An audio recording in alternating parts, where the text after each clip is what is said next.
Welcome to Muscatine Community College Women in the Workplace event, where we're celebrating the incredible achievements, leadership, and resilience of women in various industries.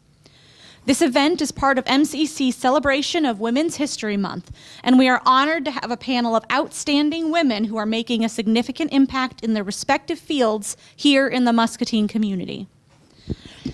Each of our panelists today brings a unique perspective and valuable experience to the conversation, and we can't wait to hear their insights. So, without further ado, let's meet our panelists. First, all the way on the right, we have Shelley Cram-Rolfe, the Dean of Students here at Muscatine Community College. Next, we have Alicia Bull, who is the Office Manager of the Muscatine Chamber of Commerce. Our third panelist is Alicia Gao, the owner and head interior designer of Feather Your Nest Interiors in downtown Muscatine. Finally, we have Lori Shepard, instructor of psychology and sociology here at Muscatine Community College. Before we begin, I want to encourage you all to listen closely, reflect on the valuable insights shared by our panelists. Each of our panelists will have time to share her story, and then we will have some pre-written questions for the panelists. Then we'll open the floor to the audience for any questions that you guys might have. We've already started this process, but let's give a warm round of applause to all of our incredible panelists as we dive into today's discussion.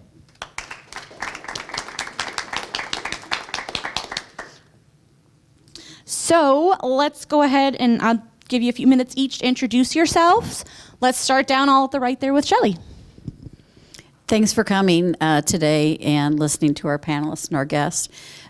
Like she said, my name is Shelley Cram-Rolfe. I am the Dean of Students here at Muscatine Community College. I have worked in higher education since I graduated last year in 1988 in high school. First at a different community college and at a four-year school, and then I came to Eastern Iowa, have worked both at the Scott campus as an academic advisor, and then came here as an academic advisor. And 18 years ago, they asked me if I would take the position as Dean of Students. So I've been doing that as well. Shelley, you graduated high school the year I was born. Okay, well, she could be my child, I guess. But yeah, that makes me feel older than I already feel most days. How I got here, I guess, is the question that Trevor had mentioned earlier. My journey has been very, very, very untraditional. So as I started out at a community college, I thought I wanted to go into one field, and as I started to get more confidence and more education, I thought, I think I want to be a boss instead of working for somebody. So I decided to stay at that community college and get some more education, and then transferred on to a four-year institution, actually co-college in Cedar Rapids. That pathway took me 6 years. So if any of you are here at our community college, I graduated at that community college with 100-some credit hours. So got a few degrees, kept changing my mind, had great support by my parents, which my mom is actually in the audience. So thank you for that. And basically, a lot of people here know who she is. And so basically just kept growing, kept learning, kept thinking next degree and things of that nature. So I actually wanted, when I thought I grew up, and what I wanted to do was human resources and be a director in human resources. Obviously that didn't happen. And so my last semester while I was at CO, I did an internship. And every day I went there, I thought, this is so not what I want to do. But I knew I wanted to work with people. And I had some really good mentors along the way in education that kept thinking and pushing and saying, you should do this, you should do this, you should do this. So in the last minute of my four-year degree, I went, not what I want to do. And luckily was still working at that community college. And I had a boss who said, why don't you stay working for us? And so I kind of went into the counseling field a little bit and loved that. And then my husband and I were from a local town here living in Cedar Rapids. And people that I had known knew I wanted to get back to our family. And so I had met along my journey an admissions rep who had worked at Scott campus. And he was an academic advisor at that time. And he was taking a different job up in the Cedar Rapids area. And he called me and he said, "Hey, I think you should apply at Scott Community College as taking my job."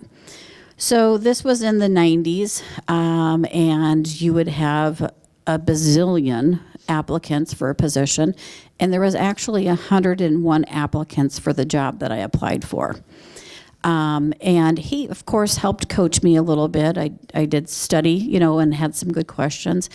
And luckily, I applied for it, and I got the position. So out of 101, that was kind of exciting. Again, mentorship has been strong in my background. So I've had actually a lot of male mentors along the way, and so took that position and was there for a couple of years. And the current, or the role that I had back in the 90s here, was head of advising. And so even though it's our sister college, I had to apply for the position. And there was about 40 individuals who applied for the advisor position here at Muscatine. I was lucky enough to receive an invite to be the advisor, and did that for 12 years. Back in that time, nobody left. It's not like it is today where somebody stays for a couple of years and moves on. Back then, it wasn't uncommon to have people work 20 years at an institution. So everybody had been here forever. And so I thought, I'm going to develop myself and develop my position, and continued on with my master's. And then one day they came knocking, and there was an opportunity for a position of Dean of Students. And so at that time, Gail Spees was here as Dean of Students, and she was, again, another mentor in my life. And she called me on maternity leave, and I remember this day in 2006. And if anybody says they weren't even born, I don't want to know about it. And in 2006, I was on maternity leave, and she called me and said, "When you get back, I want you to take the Dean of Students position." And that's what happened. And again, mentorship along the way, and just letting people know of my goals, my values, and what I wanted to do next is probably what has trajected me the most. And then a great personality, I hope, or a can-do attitude. And so that's kind of how I've become where I'm at. And I am also involved in a lot of different boards and organizations. And those opportunities also have been mentorships, or somebody has tapped me on the shoulder and said, "Hey, could you?" And I'm like, "Sure." So that's kind of where I am today. Excellent. We're glad you're here. Yeah, thank you. So I was a student back at MCC 25 years ago. And when I started here, I was in the administrative and office support program. And I really didn't know what I wanted to do at that age, but I thought I always liked to help people. So I'm going to learn how to be their secretary. So that's what I sought out to do. And I completed that program in 2 years. And then I had John DeBee, who was, I guess at the time, he was my academic advisor, and he encouraged me to continue on. So I did another year focusing on business degree. So I ended up having 2 degrees here after 3 years. And in that third year, he also encouraged me to become active on the Student Senate. So I became president of Student Senate, which was really outside of my comfort zone because I wasn't really active in high school. But MCC, I just fell in love with the way that it felt here. Everyone was kind of like family, and your instructors knew your name, and it was just a very comfortable environment to grow in. So I always kind of like took the leap of faith when someone urged me to do something. I just kind of went, "Okay, I trust you." So anyways, it was really cool. I got a ton of experience from being here. And then at the time when I was getting ready to graduate, he was on the board of directors for the Greater Muscatine Chamber of Commerce and Industry, which is the Chamber of Commerce. And he said, "Alicia, there's a position open. You should apply." And I thought, that sounds scary. I don't know what a Chamber of Commerce does, but I don't think I'm qualified. So anyways, I was able to get into an entry-level position as the administrative assistant at the age of 21, and I started there. And I had no idea all these years later I would still be there, but I've kind of weaved in and out a little bit, so I can, since I have the time, I can share with you kind of that timeline. But for the most part, over all these years, I have stayed active with MCC. For several years, I was on the Alumni Association, and then for the last 15 years, I've been on the foundation board as well. So I've always loved MCC. It's very close to my heart. It's awesome when you come through the doors and you still see familiar smiley faces that have been here, not only when I was a student, but in my professional life as well. So anyways, I worked at the Chamber of Commerce for 5 years in that administrative assistant role, learned a ton of things, met a ton of people. The beauty about Chamber of Commerce is you still work closely with the college. So even though I didn't work here, I still felt like I got to give back to my community and co-sponsor stuff with MCC. And then after that, 5 years, I went home to stay with my 3 boys. So I had 3 boys, stayed home for 8 years. It was a tough decision, but also when you have little guys, you got to do what you got to do. So anyways, never in a million years would have I thought I'd come back to the Chamber of Commerce. But the opportunity presented itself. So in 2017, I came back as the events manager, and it was really cool because I knew a lot of people already, a lot of contacts and relationships, and then I got to know new ones. That's when I met you, probably. So people that might not have been in the area when I was here the first time. But it was just a really exciting opportunity to be back. And even though I didn't have perhaps the education background that a lot of people have, I had the years of work experience, which really helped me because I had the long-standing relationships with all the area leaders. So that was huge for me. I guess I would say my work experience and the connections I made as an early person, or early on here, really kind of pushed me out there to where I got to have some really cool experiences that I probably would not have otherwise. So I worked for the chamber for 4 more years, and then the pandemic hit, and obviously all the events went away, so that position kind of slowed down. And at the time I still had little guys, so I decided to go home and help them with schooling. And it was just like one of those things where I was like, okay, well, I guess my time with the chamber's through. But then life has a weird way of working its way out, and here I was, 18 months later, I came back. So now I'm in the office manager, executive assistant role. Out of all the years growing up, I guess I always never knew what I wanted to do, but I knew I liked to help people. So I like to help people. I don't really want to be the person in charge, but I want to assist whoever I can and help them in every way. So I really enjoy that. I get a lot of, it makes me feel good when I can connect the pieces. I have the history. I know all the different stuff that's happened over the years. I've worked for 6 different presidents and CEOs. I've met hundreds of people through the boards of directors. So usually when there's a question that comes up about Muscatine, people reach out to me and ask me, and it's kind of fun to have that history. So, and then also, I know Trevor here. That's how I got invited here today, is because he's a part of my Leadership Muscatine program, which is co-sponsored by MCC, that I worked on for years with Bob Albee, a retiree here. And then I continue to facilitate it as well today. So he and I have worked on that forever, and Trevor's a student, and it's just really fulfilling. So rewarding experience. So I'm happy to be here today, but that's all that I will share with you at this moment. She did a good job. And she does a great job at the chamber. So if you don't know Alicia, you should. I'm Alicia Gow. It's funny that there's 2 Alicias because that's not really a common name, right? So I am the 2nd generation owner of Feather Your Nest Interiors in downtown Muscatine. I'm an interior designer, and I've kind of always known that's what I was going to do. I've always grown up in the interior design field, and we'll kind of start back.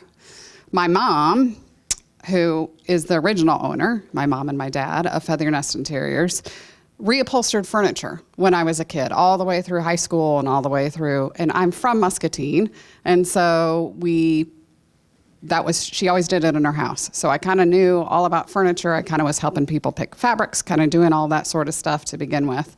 After high school, when I graduated Muscatine, I won't tell you what in a year. That's a safe thing. Yeah.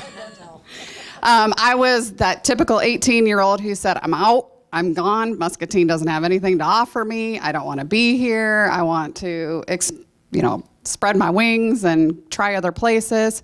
So I did. I tried a lot of different colleges, and I eventually graduated from Iowa State and with an English and professional communication degree. And then I also decided to go back to Scott Community College and get my interior design degree as well. So I did that. I did take one algebra class here because I had to, but that was because algebra wasn't my thing. But I am, like I said, from Muscatine, and I graduated college, and I was like, I just want to go see the world and go do things. And so my first job out of college was working for a large Fortune 500 company, living in Nashville, Tennessee. So I moved to Nashville, lived there for 2 or 3 years, and loved it, loved everything it had to offer, was in the interior design field there, and outside sales rep. So I actually went around and called on architectural and design firms and all of that sort of stuff and sold them my product that I had. So I'm very comfortable talking to people. I have always talked to people because I've always had something to sell or say, or a design to, or an opinion about something. So being up here is A-okay with me. It doesn't bother me any. And then I got promoted and started with a different company and got moved to Atlanta, Georgia. Atlanta, Georgia is where I was married and had my children at. And then the recession hit, and everybody that was an outside sales rep lost their jobs, i.e. me. And I was like, well, what am I going to do? I've got 2 small babies, and I was going through a divorce, and I was like, well, I guess I'll move back home.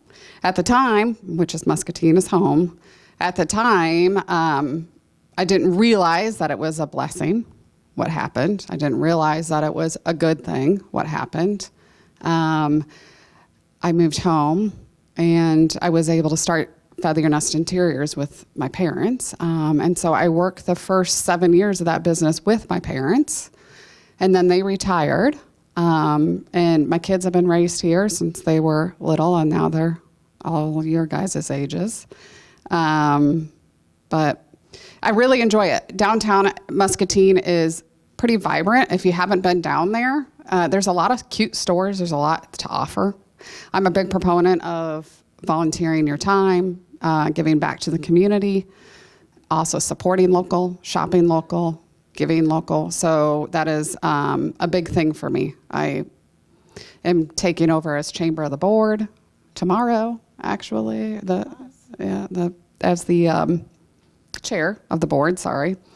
So I'm looking forward to that. And then also I volunteer a lot of other things for other committees, like for my church on parish council and things like that. So I do a lot of volunteering and giving back. And I think that is a good thing to do when you have the time, because it gets people to know you. It gets them to know your product. It gets them to know your personality. And they trust you, and they realize that you're not only a resource, but you're somebody that they can ask questions of and feel comfortable with when you're interacting with them. So I took over as the second generation owner of the store in 2015. And so it's been a long time now that I've been in charge. I like being in charge. It's a lot of work. Owning your own business is not all it's cracked up to be. There's a lot of days that are very stressful. There's a lot of days that are hard. There's a lot of days that you kick yourself, that you're like, oh, I should have handled that differently, or maybe you could have done something differently to make something work better. My store is ever changing. What I do is always changing. I'm constantly redoing what I have at the store or what I'm pushing as far as my services that I offer as an interior designer, things like that, just to make myself more relevant to younger generations, and then also to the community, what the community is asking from me. So we originally started off as just furniture in our store because that is what my parents knew. But with my interior design degree, we were able over the years to change based on what the demand was from the community. So we've added different services, and furniture is actually a very small portion of what I do now. So I do a lot of kitchen and bath remodels, a lot of your whole home designs. I have a computer system that I do everything for you on. It's great. I absolutely love it because every day is different. There's not anything, I don't ever have a day that's the same. But I'm also the CEO, the CFO, the COO, the delivery lady, the cashier, the HR lady. I'm all of those things in one. So it is something that it's not for the faint of heart. It's a lot of hard work. You're the only one that will put in the hard work for your own business. Nobody else will, even employees. I mean, it's you. You're the person. So, and you make it or break it if anybody here decides to do your own business. So I think that's pretty much wraps it up for me. So thank you. So I'm the last one, I guess. My name is Lori Shepard, and I have been working for Eastern Iowa Community College for about, this is my 14th year. I worked up at the Scott campus, and I work currently at MCC. I started that about 3 years ago now. I guess it's been about 3 years that I've been here. I also grew up in Muscatine. And was very eager to get out of Muscatine as a young child as well. My story is a little different than probably the ladies here on the panel. My story is that I was a very rebellious young lady. And so I moved to Indianapolis at about 15. And I grew up in a home where success was very, very important. My parents owned businesses a majority of my life, and were very well known in town. So I oftentimes as a child got oh, you're so-and-so's daughter, which had a huge expectation. And I remember growing up kind of like that. So in high school, oddly that I'm a teacher today and at this level, when I was young, high school was all about social for me. The social aspect of high school was much more important to me than my academic success. And so when I moved to Indianapolis, I wanted to get out of school. I wanted to get on with my life and be an adult. And what I realized is very quickly, I didn't like adulting. And so I learned that lesson very early, but what I will tell you is I graduated early, and right before I graduated, I had the opportunity my last year of high school to do cadet teaching. And I was thinking about this as I was preparing, and I was like, what really did get me into teaching? And I attribute a lot of that experience my senior year of cadet teaching. They were kindergartners that I did that with. And so we did a lot of singing, and we had a variety of things. And there was kids who were very into it and kids who were not so into it. And it also opened my eyes to the need in the community and children who didn't grow up with resources. And so most of my career has been centered around children in need and teaching and providing resources for people. Kind of fast forward, I went off to college. That was the expectation. When you turned 18, you moved out and you either started working full time or you went to school. And I was working several jobs and trying to maintain schooling. And so I decided I was going to go to a community college. And so I went to DMAC, and I started there. That's where I started my career, was at DMAC. And at DMAC, I was there one term, one full term. I was there. I actually had sexual assault in my first term there, living in a dorm. And so I quit.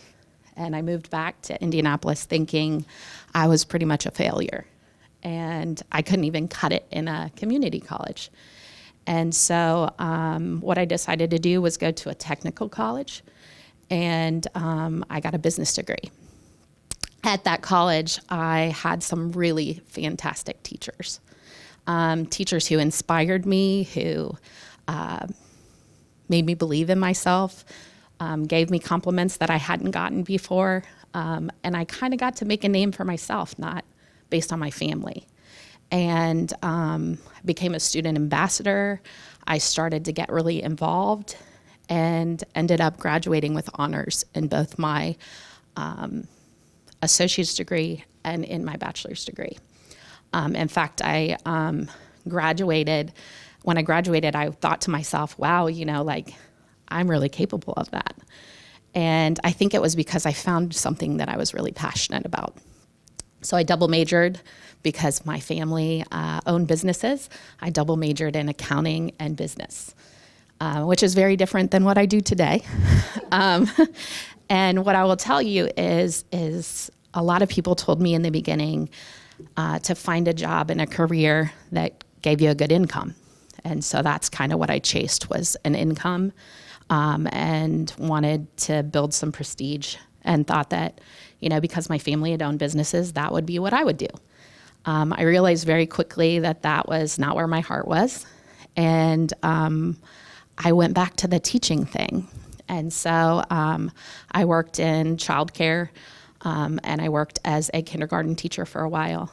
And again, there was this kind of nagging of seeing need. And so I worked for, the first company that I worked for was called Indiana Youth Advocate, which worked with foster children and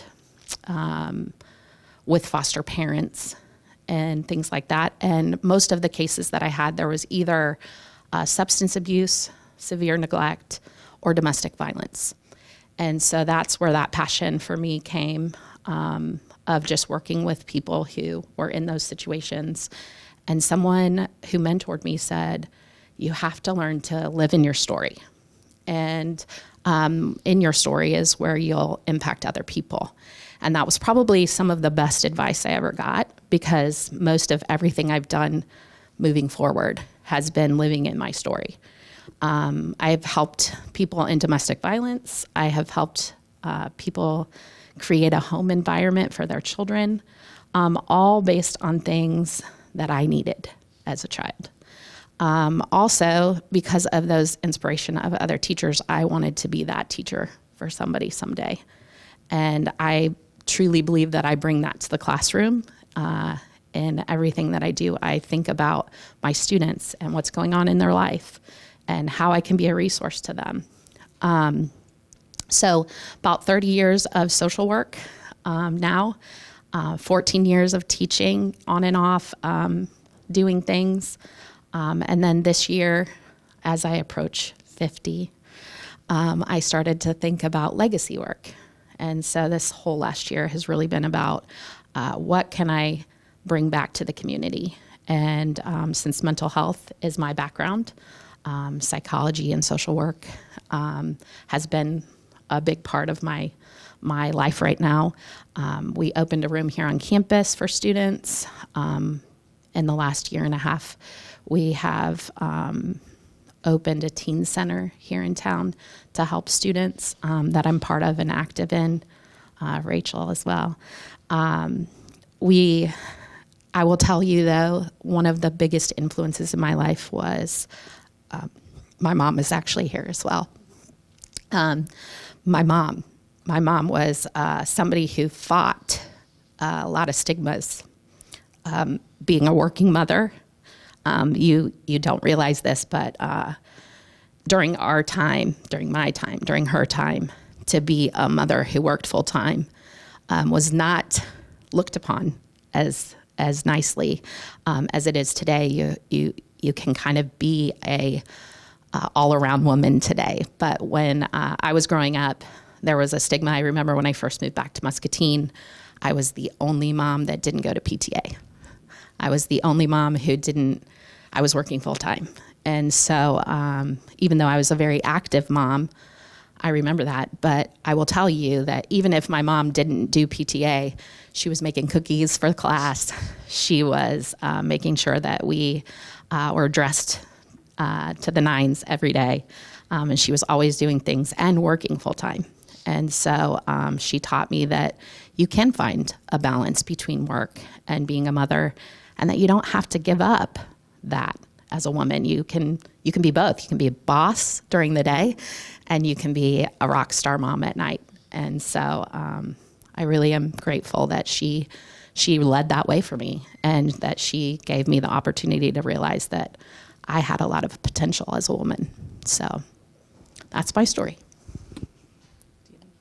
No, I have one. Okay. Thank you. Oh, man. Let's give him a round of applause. I have a handful of some pre-written questions here to ask everybody, and then at some point we'll open the floor to you guys, so be thinking of questions that you might have for these wonderful women up here. So my first question is for Shelley. What changes or improvements do you think need to be made within higher education to better support women in leadership and administrative roles? Great question. Well, first of all, before I answer that, if I may go rogue for a minute, is that obviously this is a panel of women, of three of which, seem to be strong-willed and everything as well. I think it speaks volumes that two of our mothers are here today to listen to our story and still support us. Okay, on that teary note, but so thank you, moms. To answer your question again, what improvements and things in higher education, we've hit on it a few times in the panel as they were speaking about their journeys, is it can be hard to be the boss during the day, and then the rock star mom at night.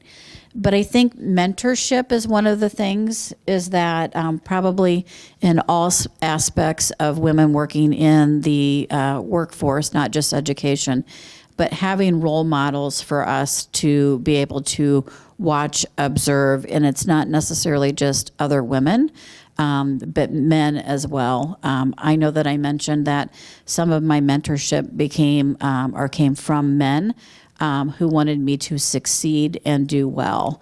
And so mentorship is one of those things. I think the other thing is pathways for folks who want to promote themselves into leadership roles, whether that's opportunities for professional development or opportunities for changing positions within the workforce. So probably those two things. And yeah, we're just going to go right down the line. All right, Alicia, in your role as Chamber of Commerce manager, how do you advocate for women's leadership and economic empowerment in your community? So the Chamber of Commerce, our board of directors, it's always had an equal, I guess you would say, makeup of women and men. So that's always been very encouraging. We have several committees where there's tons of women active as well. But this last year we added our women's summit, where it's a large event in the spring that we offer to women, and it's just like a women empowering event that is an all-day opportunity for women to take the day off, and they come and they get to listen to different speakers and just get to network in between, and it's just 200 women, so you can kind of picture what that's like. But it was really everyone who went to it really enjoyed it, and they were very happy that we've kind of offered that in this community, so people aren't leaving the community to go to something like that. And since then, they've broken it down to where there's a quarterly event now, each quarter, that's in different spots in town, and it's just, there's always a different topic they touch on. So you don't have to be, you don't have to be employed by a certain member or a certain age. It's open to all women, but that's really encouraging. It's been really neat to see a bunch of people connect with people that they might not have met otherwise. So that's super positive. And yeah, I think like we always, so Brad Bark is our president and CEO. He's also the mayor, and we always kind of tease him because our office is really all women. So he's the odd man out. So obviously, but the chamber world is just like, I think that we've been pro woman, you know, like in leaders. Obviously, Alicia Gao is going to be our chair of our board of directors. So that's pretty cool. And we have a woman who is actually going out as past chair, who's also, and yeah, so we're just women heavy. I know that sounds weird, women heavy, but we do a lot for women. So if you're interested in anything that we, like the summit, we have the Facebook page for the Chamber of Commerce, and we have all of our events there. So it's very fun to watch come together. That does sound like a lot of fun. I'm not going to lie. So, and moving right down the line. All right, Alicia, what inspired you to run your business, and what unique challenges have you faced as a woman entrepreneur? So my inspiration actually came from my mom, because my mom ran her own business my whole entire life. So I saw what she did. And as far as challenges go, I would say there's a lot of challenges running your own business and making sure that it is successful. That's the biggest thing, is that you can get into it thinking, oh, XYZ is going to happen, or I'm going to do this or make this much money, but then a pandemic happens or something else happens. And this was the part that I said, I have to be fluid and I have to be acceptable to change with my own business. Because there are daily challenges. There's things I have to change all the time just to make sure that my business stays relevant and I stay in front of everybody. But yeah, there's always challenges. I would say that running your own business doesn't not come with challenges. You're going to face things on a weekly or monthly basis that you have to overcome. So it's tough, but it's definitely worth it if you decide to own your own business. It's a lot of fun. Thank you. And down the line, we have Lori. What changes have you observed over the years in the attitudes of students, particularly women, toward careers in psychology and sociology? So one of the things that I've really noticed in changes is the classroom. So the classroom now is predominantly women and predominantly minority women. And so I've seen that change, which kind of makes me excited and happy because I see a lot of women fighting for a lot of things that in my generation we just didn't fight for. I don't know that we didn't fight for it. I don't think we had the same opportunity to fight for. And so it's just the empowerment that I see in women, that we support each other as women. I see that a lot more. I know when I was in high school, I didn't feel that same camaraderie. But as out of high school in my college years, I've had some really great friendships. And I see that bond here on campus too. I think our students look to us for guidance and inspiration. And I feel like not only is it important that I inspire people, but that I let my students know how they're inspiring me as a teacher. I have a practice that I do at the end of my class that if you've taken a class with me, you know, that I go around the room and tell my students what I've learned from them and what their presence in my class has done for me. And I feel like that has really made some bonds with people. It's usually me crying, them crying, but it also is sometimes just an opportunity for them to realize that somebody sees them and hears them. And I just think that's really important. Thank you. And then I have some general questions, so whoever feels like they have a really good answer for it, just take the microphone. What have been some of the most rewarding aspects of mentoring women who are pursuing careers in your field?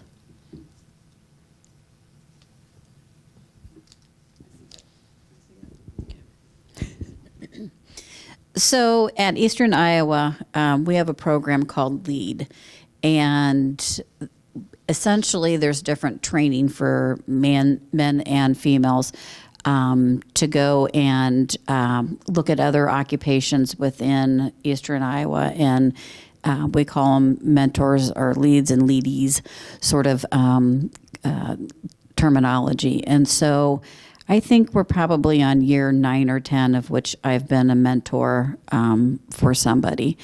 So I think with having opportunities in programming like that, it kind of gives them an insight to what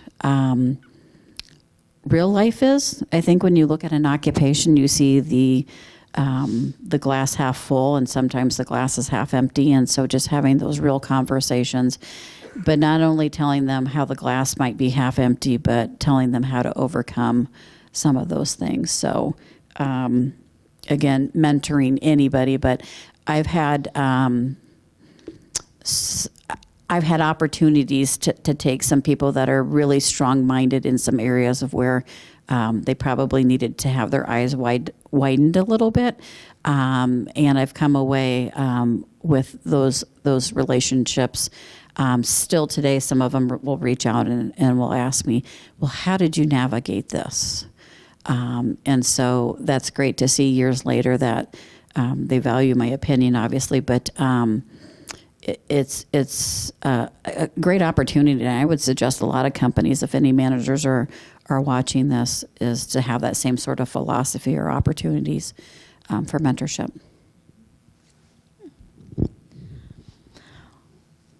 What advice do you have for women who want to step into leadership roles but feel hesitant or unqualified?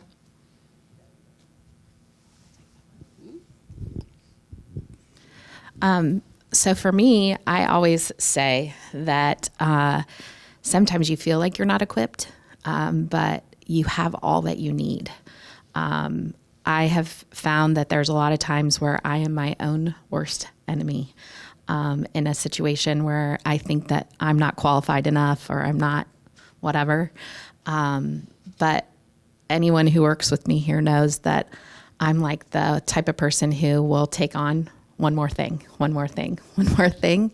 And even though some people think I'm a little crazy for that, I think that it helps me to have an opportunity to put myself out there more and to really kind of challenge myself sometimes to go, I can do it, and prove that to myself. And it's okay to make mistakes. Like, it's truly okay to make mistakes. My best lessons in life have been from my biggest failures. So don't be afraid to put yourself out there. And if it's not your bag, great. Like, you learn that. So just remember that. And I would say that, put yourself out there. Thank you. And I got one more here before we head into asking you guys the questions, or for you to ask them the questions. If you could go back in time and give advice to your younger self, what would you say?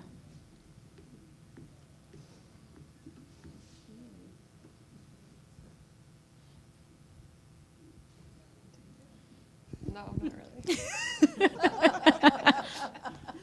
I probably would just say you're doing the right stuff. You're on the right path. I learned a lot of lessons in my younger years the hard way, I felt like you were saying earlier about making mistakes and doing things wrong.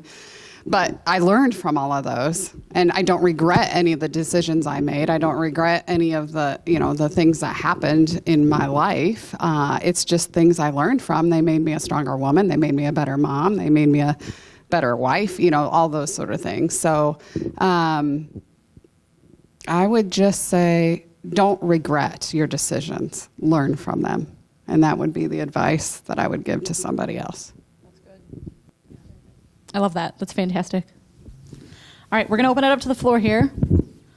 Does anybody have a question they would like to ask any one of the panel members?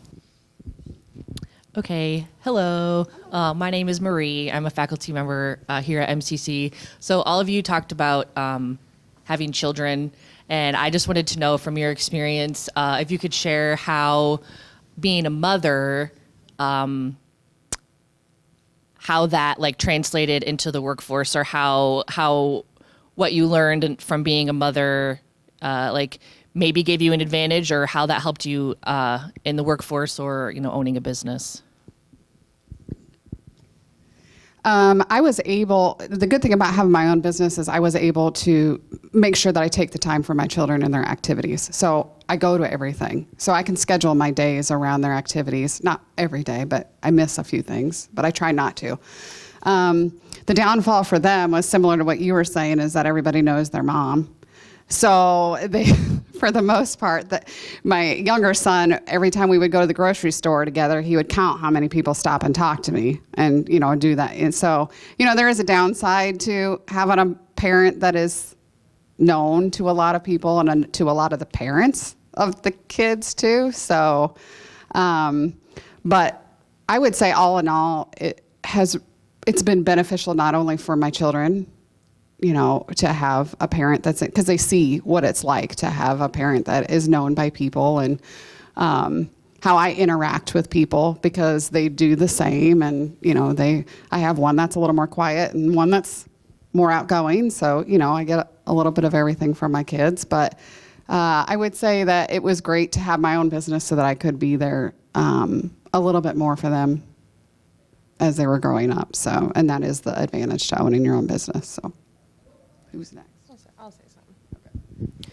So I would say for me, when I was young and career driven, I was afraid that having like kiddos would set me behind. Like, you got to go home and take a pause from trying to keep up with everybody. And then when I had my second child, that's when I stayed home. And then I just kind of felt like, okay, I guess my career's over, or whatever you want to call it. But it wasn't. And that's what was so cool, is people at that point, realize you're a mom too, but you still have all of these values or talent that they want to, and they're willing to work with you. So that was really cool. When I did go back, I was part-time and it was flexible, and I could still go to a lot of the stuff. And now that they're older and I'm full-time, it's easier. But I always laughed when my kids, they thought I was like the coolest person when I went back to work, because they were like at that cute age, like, 5 or 7. But I had these gigantic scissors. I'd always talk to them about ribbon cuttings, and then plan the 4th of July parade. Kids think that stuff is huge. So they're like, our mom does all this cool stuff. So it was pretty cool looking back to see that they didn't see it as a bad thing that I was leaving, that they were actually excited about what I was doing. So that was cool. And then just to have super supportive bosses and coworkers who understand that you're a mom, and there's sometimes you might not be able to make something, but I don't know. I think it's been very. I'm glad that I went back and didn't just stay home, because I felt like I was underqualified. It was nice to, even though I had an 8-year break and I had some learning curves to jump over, it was well worth it. So it's been good. Thanks for the question. There was one part of it where you said something about having your children and how to impact your job and things. And so as the dean of students, if you're wondering what the heck is that kind of job, is it's much like a principal or assistant principal in the high school for some of the not appealing things like discipline and academic dishonesty and things of that nature. So I think as my kids grew older and my philosophy of parenting has changed throughout the years, is a couple of things that come to mind. Is that one, when I have somebody that's in front of me that has had a oops moment, is that I really feel very passionate that it's a learning opportunity when you're here. So if they've done something, make it about that you got to go through the process, and we've got policies and things of that nature, but really try to help them understand why it is and what has happened and the consequences, and that make this a safe place for that to happen for them, because in the real world they probably would have been fired, so make it a learning moment. The other thing I have said to my department, and I have about 15 people that I provide oversight to, is treat the student in front of you like it's your kid. How would you want your child to be treated if they were at another institution? So just taking the humanness and putting that into your daily transactions, of treat them like you would want your own student to be treated. So I think that's where the values and the insightfulness of having kids. And I was 36 and 38 when I had my two teens, my two teenagers that are now. So I had a very different philosophy the first 12 years of my life, and then once I had kids. So that really has put some different values into my workday.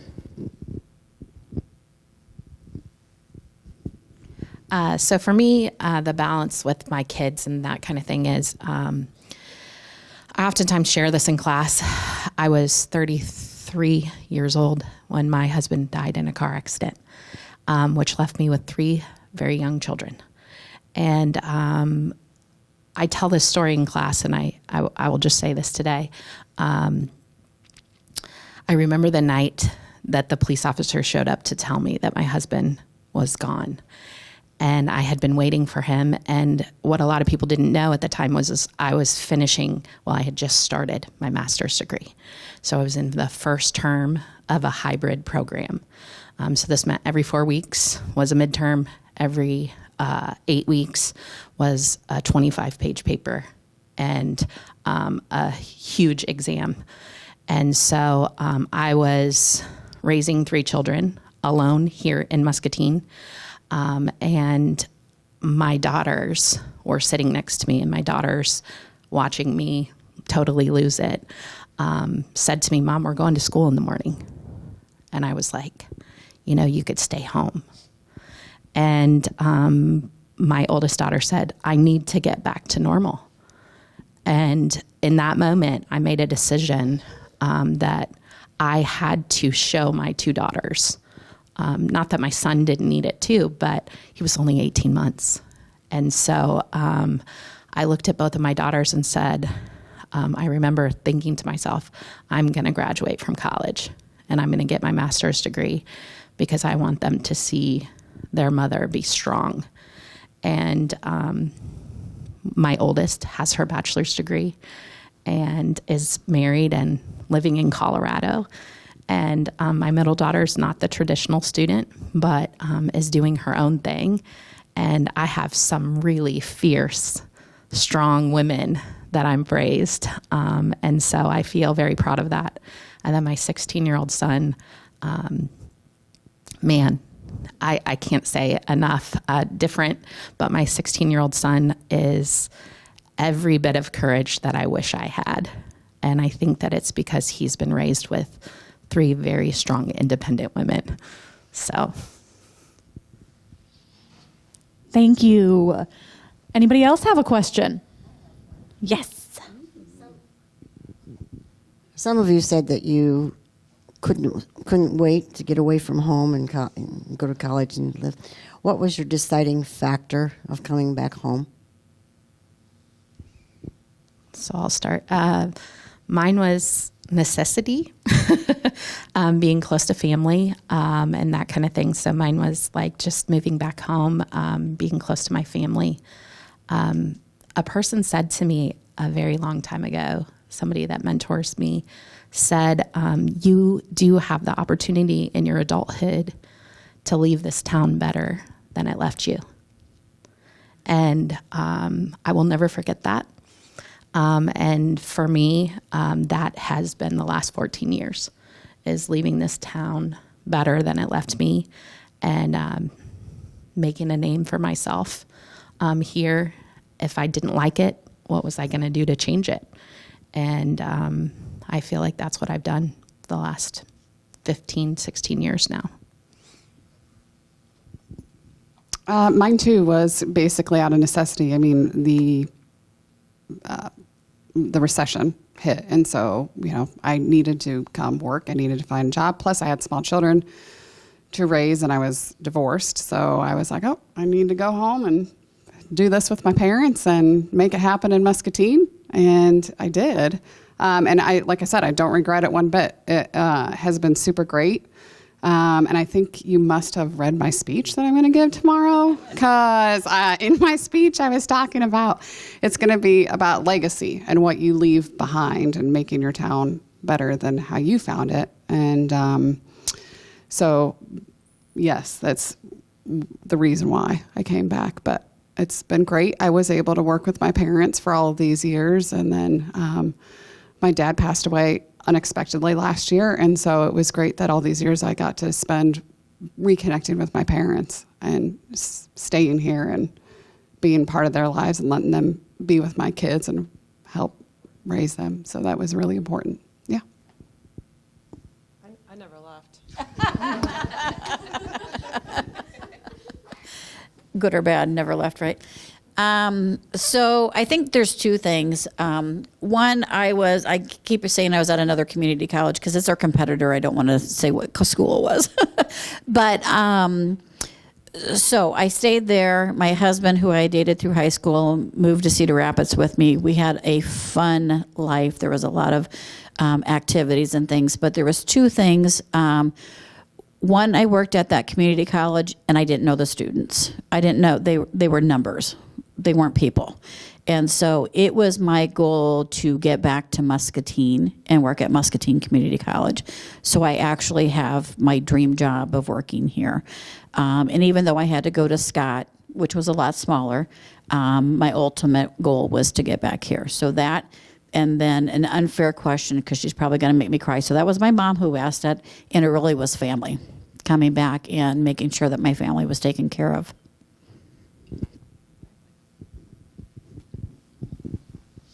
All right, we are just about out of time. Let's go ahead and give all of these strong, powerful women another round of applause. It's been wonderful having you all here today, sharing your stories. Some of us cried a little bit with you, so it all worked out. Thank you all for being here. You're free to go. Thanks for coming.